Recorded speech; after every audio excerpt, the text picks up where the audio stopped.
By the time the fire trucks came, my Tesla looked like a cursed prototype, half melted, half smoldering, and still occasionally popping as the battery pack went nuclear. I stood on the curb in bare feet and pajama pants, watching my car cook like a very expensive marshmallow, while my HOA president, Beverly Klein, screamed at the fire captain. She shrieked, jabbing a manicured finger at me. "He asked for this. He supports that Elon Musk man. He's been tweeting about it. This is what happens when you let tech cults into Sycamore Crest." The fire captain stared at her like she'd grown a second head. "Ma'am, we're just trying to keep your street from exploding." Police lights painted the neat row of beige McMansions in red and blue. A cop walked up to me, tight-lipped, holding an evidence bag. Inside it was my phone. He said, "Mr. Cole, we got a report you might have set your own car on fire for insurance fraud. And some screenshots of your Twitter. We're going to need a statement at the station." Behind him, Beverly folded her arms, smirking like she'd just won HOA of the year. She had no idea she'd just burned far more than my Tesla. "My name is Evan Cole. 36, software engineer, socially allergic, owner of one very quiet, very non-threatening Tesla Model Y in Sycamore Crest, a subdivision that looks like it was generated by a Suburbia filter. I worked from home, kept my yard neat, played video games with noise-canceling headphones, and interacted with neighbors the same way I interacted with pop-up ads, briefly and with deep suspicion. Then there was Beverly Klein, HOA president, self-appointed guardian of property values, and the kind of woman who wrote emails with subject lines like RE:"URGENTISSUE-decorative gnome." She was in her late 50s, powered entirely by Chardonnay and unprocessed resentment. She wore a pastel power walk outfit and a permanent expression that said, "I've spoken to the manager and the manager lost." Our first real interaction came a few months after I moved in, when she knocked on my door holding a clipboard like a weapon. She said, eyes flicking past me into the house as if I might be smuggling in a trampoline, "Mr. Cole, we need to discuss your vehicle." I asked, "My car?" She said, pronouncing it like a disease, "The Tesla. Several of us are concerned. The board feels it attracts a certain demographic. Tech brothers. Crypto people." She lowered her voice. "Musk fans." I blinked. "It's a car." She snapped, "It's a statement. And then there's your online activity." That was the day I learned two things. Beverly had found my Twitter, and Beverly did not understand the concept of scrolling past something that annoys you. Once Beverly decided I was a threat to the neighborhood vibe, my life turned into a suburban Cold War. It started petty. I got a violation notice for parking an unauthorized vehicle in the driveway overnight. The unauthorized vehicle was my Tesla, parked in my driveway, on my own property. I emailed back, attaching a screenshot of the CC&Rs that said absolutely nothing about electric vehicles. She replied at 3:12 a.m. Per Section 4.3, vehicles that are distracting, unusual, or negatively impactful to community harmony may be subject to board review. Consider this your warning, Evan. Community harmony, in Beverly speak, meant things I like. Then came the trash can complaint. Someone had sent the HOA photos of my garbage bin being visible from the street for 18 minutes between the time the truck came and the time I rolled it back. I checked my camera footage. The someone had been Beverly, lurking behind a hedge like an over-caffeinated raccoon with a Canon Rebel. Next, she escalated to Twitter policing. I tweeted a joke one night. "If Elon announces Tesla lawnmowers, I'm trading my HOA president for one." It got like 11 likes and one reply that just said, "OL." 3 days later, I got a certified letter from the HOA. "We've received complaints about your online harassment and defamation of board members. You will cease all social media posts that incite hostility towards Sycamore Crest leadership or face fines." I almost choked laughing. Beverly had printed my tweet and highlighted HOA president like it was a death threat. But the laughter stopped when the fines started. $50 for yard lighting inconsistent with community aesthetic. $75 for improperly positioned recycling bin. $100 for disrespectful interactions with HOA leadership.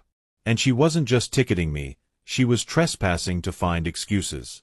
My security cameras caught her walking up my driveway, squinting at my license plate, and taking photos of my windows to check for reflective glare. Neighbors started murmuring. At the mailbox cluster, people would glance at me, then quickly away, like I was under investigation for war crimes instead of owning an EV. My next-door neighbor Joel muttered one afternoon, "You really ticked off Beverly. She's telling people you're some kind of Musk cultist who wants to install a charging station on the common lawn." I said, "That's not a thing." He added, "She printed your tweets on paper and passed them around at the last board meeting. In those little plastic sleeves." That was when I realized something important. Beverly wasn't just annoyed by me. She had turned me into a project. The night of the fire started stupidly enough, with a tweet. Elon had posted something about HOAs being undemocratic micro-dictatorships. I quote-tweeted it with, "My HOA president is absolutely reading this through binoculars right now." Apparently, someone sent it to her. Probably one of her board minions with a Ring doorbell and too much time. At 1:03 a.m., my front camera caught Beverly marching up my driveway in an oversized hoodie and yoga pants, the universal camouflage of suburban crime. She glanced around, then disappeared off to the side, toward the Tesla. What she didn't know was that I'd recently installed a side camera with night vision, because people had been messing with mailboxes. The HOA, ironically, had encouraged it. I woke up at 1:17 a.m. to a thump and a weird flickering orange through my blinds. By 1:20, the Tesla was a campfire. Neighbors poured out of homes in various stages of panic and pajamas. Someone called 911. Someone else yelled that the Tesla was going to explode like a rocket. Beverly ran up and down the sidewalk screaming about battery bombs and Musk terrorism. When the police arrived, she was ready. She said breathlessly, gesturing at me, "Officer, he's been unstable online. He hates the HOA. He hates this neighborhood. You should see the things he posts. He probably set it on fire for insurance money or to make us look bad." She held up a folder. It contained printed screenshots of my tweets and a nicely formatted incident summary on HOA letterhead, dated 2 days prior. She'd been planning to use them, just not like this. To their credit, the cops didn't immediately buy it. But standard procedure is standard procedure. They confiscated my phone, took me in for questioning, and called my insurance company. Meanwhile, the fire marshal and arson investigator came out because of the EV fire. Apparently, car arson plus a lithium battery pack sets off all sorts of regulatory alarms. They examined the charred remains. They examined the driveway. They pulled camera footage from neighbors. And then they watched my side camera footage. Beverly, hoodie, walking straight to the Tesla. A small splash. A flicker. A bloom of light. Turned out she wasn't smart enough to realize, Teslas have Sentry mode cameras.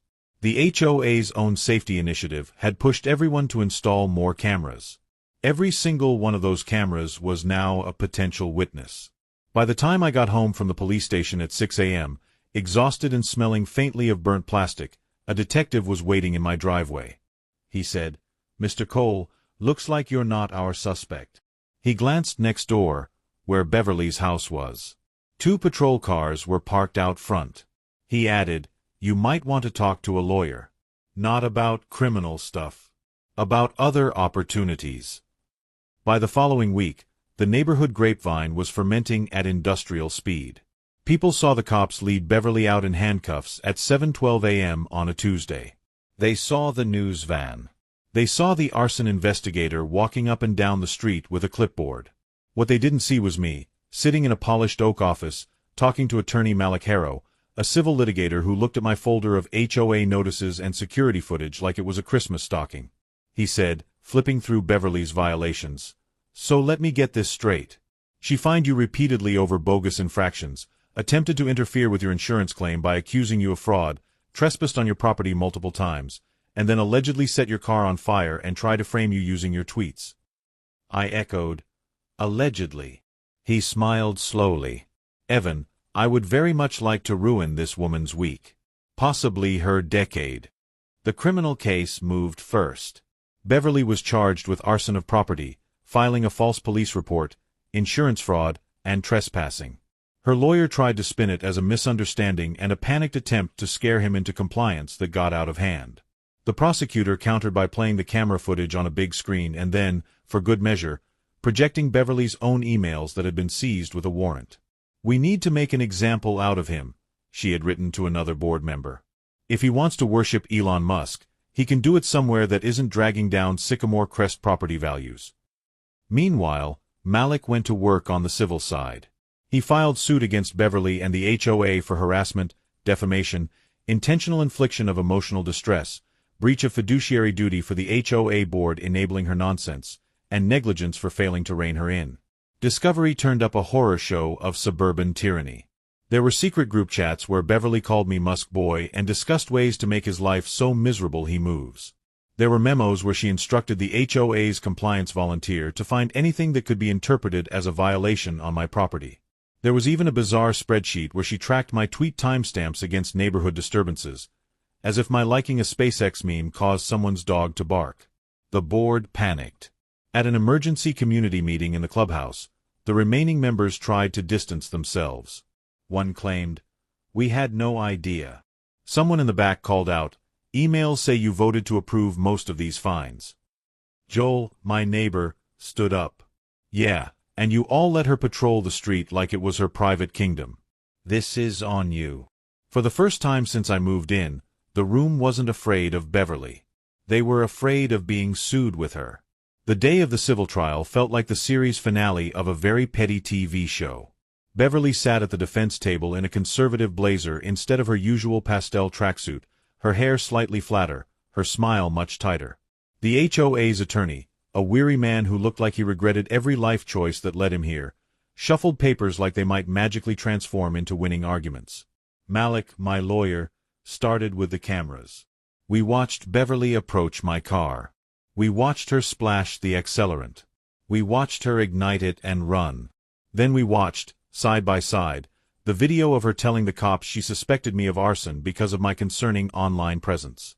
Malik clicked to the next slide, one of her emails. "If the board doesn't take action, I'll handle it myself. Someone has to protect Sycamore Crest from people like him. This is war for the soul of the neighborhood." The courtroom was silent except for the bailiff shifting in his chair. Next came the HOA dirty laundry. She had been waiving fines for friends while doubling down on others.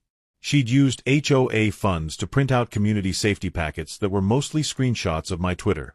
She'd authorized unsanctioned late-night observations of my property, which was a fancy way of saying she was creeping around with a flashlight. One board member under oath admitted, voice shaking, we were scared to oppose her. She threatened to start fining us, too. Then it was Beverly's turn. On the stand, she tried everything. "I thought the Tesla was a fire hazard. I was just checking on it for safety. I tripped, and the lighter fell." Malik didn't even look up. He asked, "So you tripped into dousing his car in gasoline? And the gas can also tripped into your trunk on the way over." He clicked to another slide, her text message from the night before. "He's mocking us on Twitter again. People like him don't learn unless it hurts their wallet." Malik said mildly, "Miss Klein, would you say setting fire to a $60,000 car qualifies as hurting his wallet?" Her mouth opened and closed soundlessly, like a koi fish. When closing arguments came, Malik framed it perfectly. This isn't just about an HOA president who went off the rails. This is what happens when someone gets a little bit of petty authority and starts believing the rules don't apply to them. Miss Klein thought her personal hatred of my client outweighed the law. She used the HOA as a weapon. Today, the law gets a turn. The jury deliberated for less than 3 hours. They found Beverly liable on every count. They awarded me full replacement value of the Tesla, damages for harassment and emotional distress, and punitive damages large enough to make the HOA's treasurer visibly sway in his chair. Sycamore Crest HOA, once boasting a robust reserve fund, was suddenly looking at liquidation to pay the judgment. Beverly stood there, face blank, as the judge added a cherry on top. She was barred from serving on any HOA board or similar governing body for a lengthy period as a condition negotiated in the settlement. The woman who lived to lord over other people's lawns was now legally banned from managing mailbox paint colors.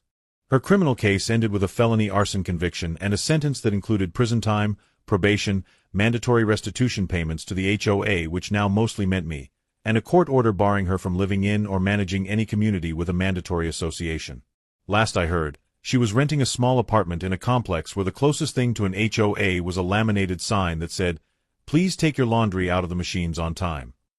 According to public record, she also had to attend a multi-week conflict de-escalation and civic boundaries course, which I can only imagine was her personal purgatory. Beverly Klein, the woman who once held an entire neighborhood hostage over lawn gnomes and tweet timestamps, stood in the courtroom as the judge read her sentence, her face draining of color with each word, and when he finished, she simply closed her eyes and whispered something that